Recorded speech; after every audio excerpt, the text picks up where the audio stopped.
Mayor Ani lang.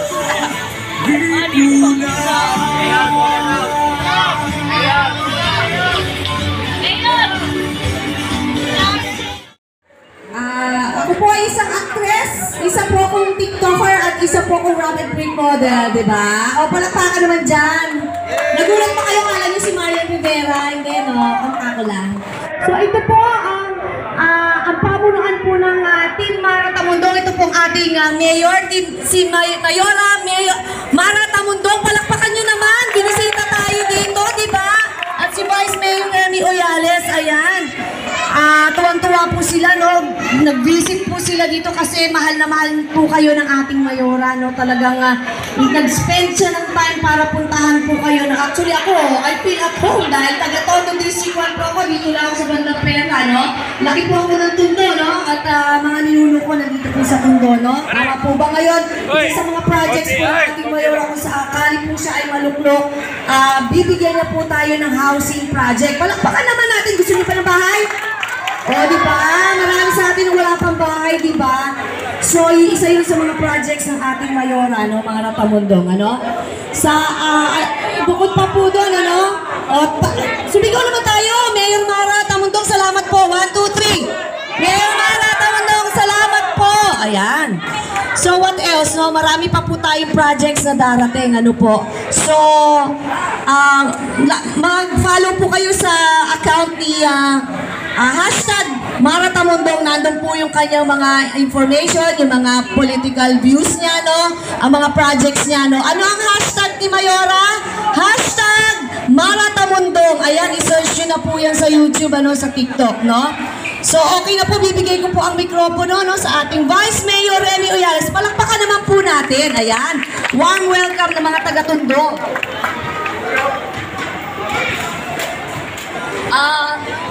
Pasensya na po, medyo talagang halos wala na kaming boses. Kaya muna tayo, superhero Mara Tamundong. Maraming po salamat sa pag-welcome niyo po sa amin.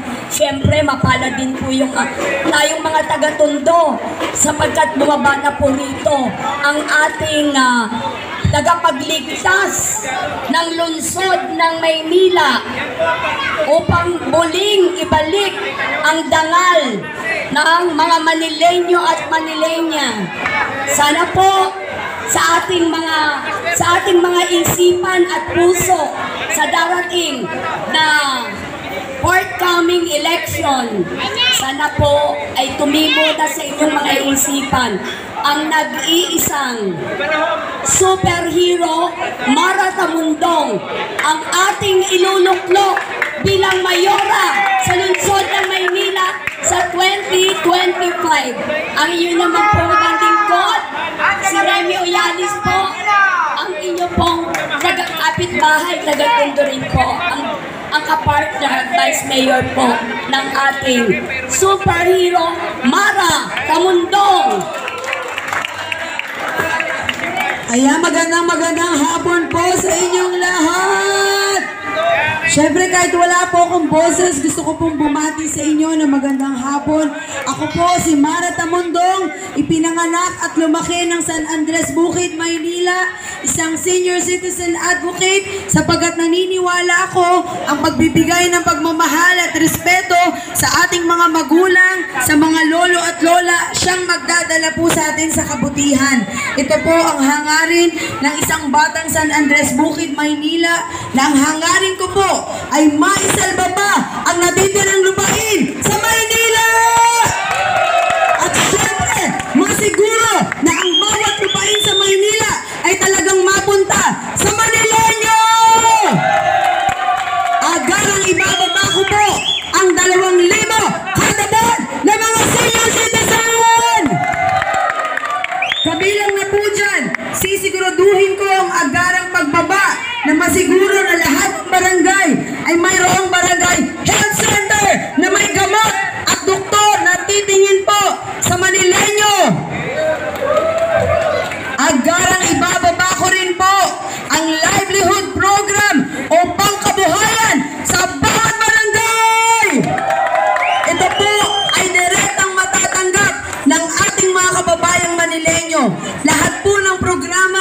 kailangan mapunta sa Manileño. Higit sa lahat, kailangan mapaunlad po natin ang Maynila. Kailangan maisalba pa natin ang Maynila bilang tayo po ay isang premier city na hanggang ngayon nagbuburol pa rin sa kalsada. Kaya sa aking programa, agarang maglalagay po tayo ng mga libreng burulan na disente sa bawat barangay.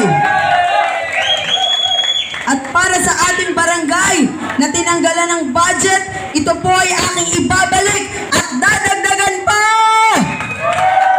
At sisiguraduhin ko na lahat ng tanod at lubon ay magkakaroon ng allowance buwan-buwan. Ang 34 billion a year na budget para sa Maynila, kailangan makita ng ating kababayan kung saan mapupunta. Kailangan maging transparent tayo sa lahat ng programa sapagkat bawat Manileño, ito po ay ating karapatan. At karapatan natin na malaman kung saan ilalaan ang pondo ng bayan. Kaya ako po, si Mara Tamundong, nanindigan at lalaban para sa susunod na halalan bilang mayora ng Maynila!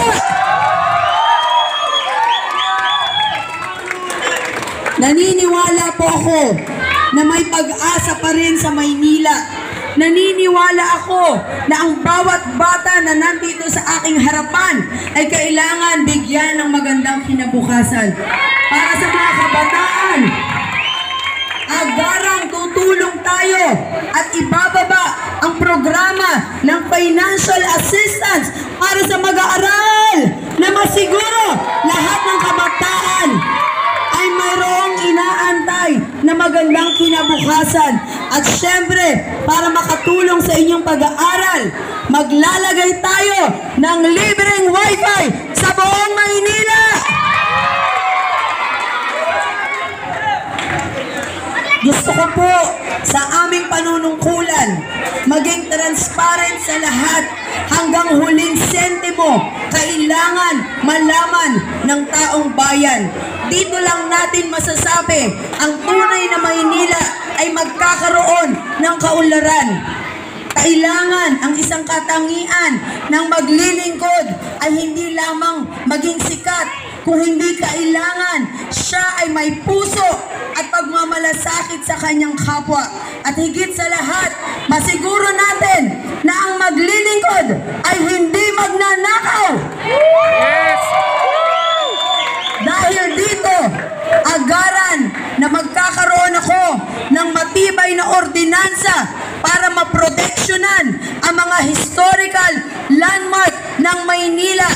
Dahil pag ito po ay nawala sa atin, parang nawalan na tayo ng pinagmulan. Kaya hindi po ako papayag na mawalan ng pinagmulan ang mga kabataan at maramdaman talaga nila ang pagiging isang tunay na Pilipino. Para sa mga senior citizen, sinabi ko po yung 2,000 kada buwan na ibibigay natin na dagdag benepisyo para sa mga senior citizen. Kasama na po dyan ang paglalagay natin ng mga recreational center sa bawat distrito na kung saan ang mga senior citizen ay masiguro natin may sariling lugar. Dahil nakita ko po ang mga senior, sila po ay kung saan-saan lamang nagmi-meeting o nagsusumba. Dito po sa Recreational Center, lahat po ng senior ay welcome para magamit ang lugar na ito. Sapagat ito lamang ang paraan ng isang anak na balikan ang pagmamahal ng kanyang magulang. Dito lamang po natin masasabi na yung pasasalamat sa magulang ay ating maibibigay sa oras na kailangan po nila tayo. Kaya para sa ating Manileño, mabuhay ang Maynila!